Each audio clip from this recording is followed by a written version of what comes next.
دوستوں، نکاح کرنا، شادی کرنا پیارے نبی کی سنت ہے۔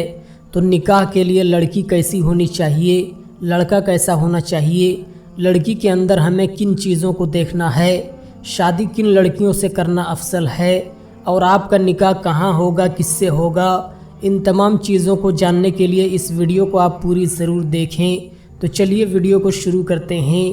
آپ کو بتاؤں، جب حضرت نفیسہ نے میرے آقا سے کہا تھا کہ اے محمد آپ شادی کیوں نہیں کرتے، فرمایا اس وقت تو سوچا نہیں ہے، کہا کہ اگر کریں تو، کہا میرے پاس مال نہیں ہے، کہا وہ سب کا انتظام ہو جائے گا، آپ صرف ہاں کہہ دے۔ فرمایا کس کے ساتھ؟ تو کہا خدیجہ خود سے آپ کو یہ عرض کرتی ہے کہ آپ خدیجہ کے ساتھ نکاح کریں۔ میرے آقا نے کیا کہا تھا؟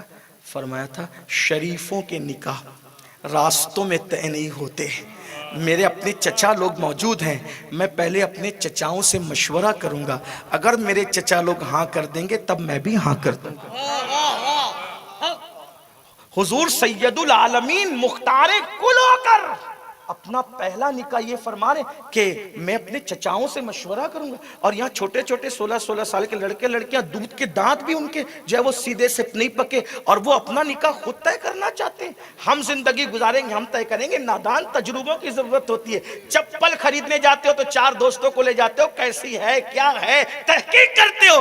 چپل جو سال اور 6 مہینے کے بعد بدل لینا ہے اس کے لیے اتنا سوچتے ہو، جو بیوی کو زندگی بھر ساتھ رکھنا ہے اس کے بارے میں بھاگنے بھگانے کا تصور کیسا۔ اور قوم کی بیٹیوں سے کہتا ہوں نادان نہ بنو، جس کے ساتھ پوری زندگی گزارنی ہے اس کے لیے اتنی عجلت سے کام نہ لو، ماں باپ کے تجربات کا سہارا لو، دادا دادی کے تجربات کا سہارا لو۔ اللہ اکبر، ہم نے تو اپنے بچپنے میں دیکھا کہ بوڑھی عورتیں جب بیٹی دیکھنے جاتی تھی یا لڑکا دیکھنے جاتی تھی تو وہ یہ بھی دیکھتی تھی کہ اس کی آنکھ سفید ہے کہ کالی ہے۔ میں نے اپنی دادی سے پوچھا کہ انسان تو انسان ہوتا ہے، دادی اماں یہ کالی سفید آنکھ کی کیا بات؟ کہا چپ رے موئے تجھے نہیں سمجھتا۔ میں نے کہا اسی لیے تو دادی ماں پوچھتا ہوں کیوں ایسا ہے؟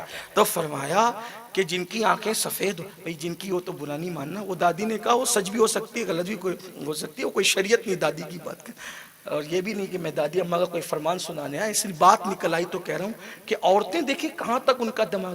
تو کہا کہ جن کی آنکھیں سفید ہوتی ہیں وہ بے مروت لوگ ہوتے ہیں، اور آنکھیں کالی ہوتی ہیں تو با مروت ہوتے ہیں۔ تو ہم اپنی بیٹی کسی بے مروت کے حوالے کیسے کرتے ہیں؟ یہ عورتیں، ان عورتوں کا تصور یہ تھا۔ اور آپ دیکھیں اسی لیے، حالانکہ میں اس وقت تو سن کر کے دادی کی بات پہ میں نے یقین کر لیا، وہ میری پہلی استاد بھی تھی تو میں نے یقین کر لیا، لیکن بعد میں جب میں نے علماء کی صحبت میں بیٹھا تو مجھے پتا چلا توریت میں رسول اللہ کی صفت یہ لکھی تھی کہ ان کی آنکھیں گھٹ کالی ہوگی، تو یہودیوں نے وہ کالی آنکھوں کا ذکر مٹا کر کے وہاں لکھا کہ ان کی آنکھیں بھوری بھوری ہوگی، سفید سفید ہوگی۔ اللہ اکبر، جو سفید آنکھ کا ہو وہ اکثر بے مروت ہوتا ہے، جو رحمت للعالمین ہو اس کی آنکھیں سفید کیسے ہو سکتی؟ جو پوری کائنات کے لیے رحمت بنا کر کے بھیجا گیا ہو۔ آپ دیکھنا آپ کو، اسی لیے آپ دیکھیں کہ جس نے حضرت صالح علیہ السلام کی اونٹنی کو کی کونچیں کاٹی تھی، حدیث میں اس کا ذکر بھی ہے کہ اس کی آنکھیں کنجی تھی، سفید آنکھیں تھی اس کی۔ تو عورتیں یہاں تک دیکھتی ہیں، تو قوم کی بچیوں سے کہتا ہوں تھوڑا تجربے سے کام لو، بڑے بوڑھوں کے تجربے کو کام میں لاؤ، اپنی مرضی سے نہ ڈھونڈا کرو۔ ہاں یہ ضرور ہے کہ گھر کے لوگ ڈھونڈیں اور ڈھونڈنے کے بعد پھر آپ کے پاس آئیں، اور فیصلہ پھر آپ کو کرنا ہے، پھر آپ مشورے سے فیصلہ کریں، اپنی مرضی سے عجلت سے کام نہ لیں۔ بات دور نکل گئی، حضرت مسکی کا ذکر چل رہا تھا، حضرت مسکی کا کہ ان کا جسم مہکا، کپڑے مہکے، زندگی کے اندر ان کا جسم مہکا، موت کے بعد لاشاں مہکا، اور اس کے بعد قبر بھی مہکی۔ تو کسی نے پوچھا کہ ان کا جسم مہکا، جب جسم مہکا تب پوچھا، قبر مہکی تو کون پوچھ سکتا تھا، لیکن امام یافعی نے بیان کیا کہ ان کی قبر بھی مہکی تھی۔ تو ایک لڑکی تھی جو ان کی خوبصورتی پر فدا ہوگی اور ان کو حاصل کرنا چاہا، تو ایک مرتبہ ہیلے سے اپنے گھر میں بلا لیا، اور جب گھر میں بلایا تو دروازے پہ دروازے بند کر لیے۔ جب دروازے بند کر لیے تو حضرت مسکی نے کہا کیوں بلایا؟ تو کہا کہ تیرے ساتھ نفس کی خواہش پوری کرنا ہے، دل کی خواہش پوری کرنا ہے۔ یہ تو لرز گئے اور کہا کہ اللہ سے ڈر، زنا بہت بری چیز ہے، تباہ ہے، جہاں زنا ہے وہاں فنا ہے، زنا بہت بری، اچھی چیز نہیں ہے زنا۔ اس نے کہا اگر تو زنا نہیں کرے گا تو میں چیخوں گی، چلاؤں گی، یہ کروں گی، تجھے ذلیل کر دوں۔ ایک طرف عزت بھی بچانا، دوسری طرف دامن بھی بچانا، کچھ سمجھ میں نہیں آ رہا تھا۔ تو جس کو مسکی کہا گیا نا، بزرگوں نے اپنی زبان میں جن کو حضرت مسکی کہا، انہوں نے ان کو ایک تدبیر سوجی، منصوبہ بنایا دماغ میں، یہ میری خوبصورتی پر، میرے عطر پر، میرے خوشبو والے جو میں عطر لگا کر کے کپڑے آیا ہوں اس کپڑوں پر فریبتا ہے، ایک کام کرتے ہیں اس سے بچنے کی تدبیر کرتے ہیں۔ اچھا چلو ٹھیک ہے، تم جو کہتی ہو میں تیار ہوں اس کے لیے، لیکن مجھے استنجا کی حاجت ہے، میں استنجا سے فارغ ہو جاؤں پھر سوچیں گے۔ اس نے اپنی کنیز کو کہا کہ اس کو اوپر لے جاؤ، جو اپنی ٹیرس پہ استنجا کھانا بنا ہے اس کو وہاں لے جاؤ، بھاگ نہ جائے۔ اوپر گئے، اندر گئے تو استنجا تو لگی نہیں تھی، بیٹھ کے سوچنے لگے کروں کیا؟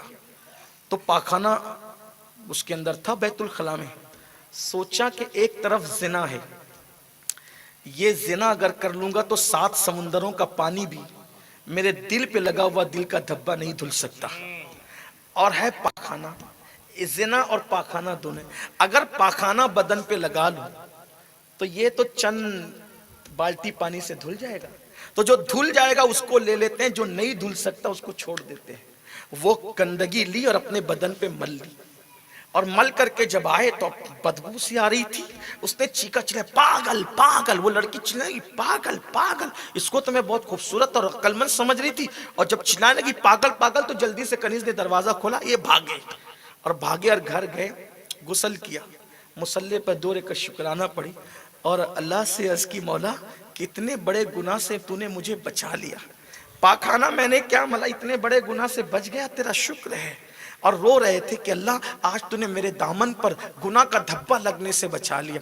روتے روتے آنکھ لگی تو خواب میں کیا دیکھا، ایک خوبصورت جسم والا ہے، بڑا حسین و جمیل ہے، آیا اور سلام کیا اور کہا آپ کون ہیں؟ تو اس آنے والے نے کہا میں جبریل امین ہوں۔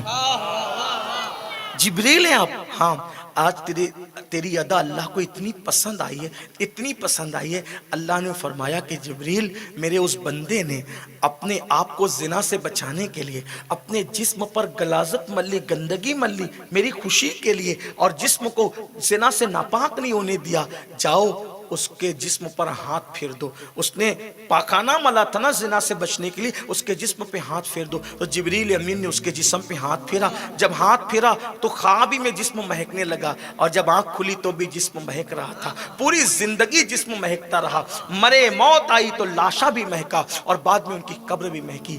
دوستو اس ویڈیو کو آپ نے پورا دیکھا اور سنا، ماشاءاللہ سید امین القادری صاحب نے بڑی اچھی تقریر کی۔ اگر آپ نے ان باتوں پر عمل کر لیا تو انشاءاللہ آپ کی دنیا اور آخرت دونوں سنور جائے گی۔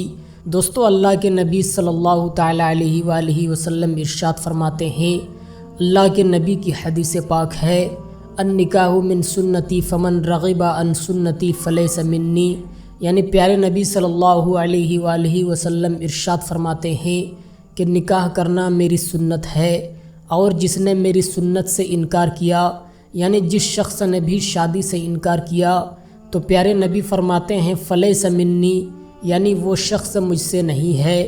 لہٰذا آپ شادی ضرور کریں، شادی کرنے سے انسان کا آدھا ایمان مکمل ہو جاتا ہے، النکاح نصف الایمان، شادی کرنے سے انسان کا آدھا ایمان مکمل ہو جاتا ہے۔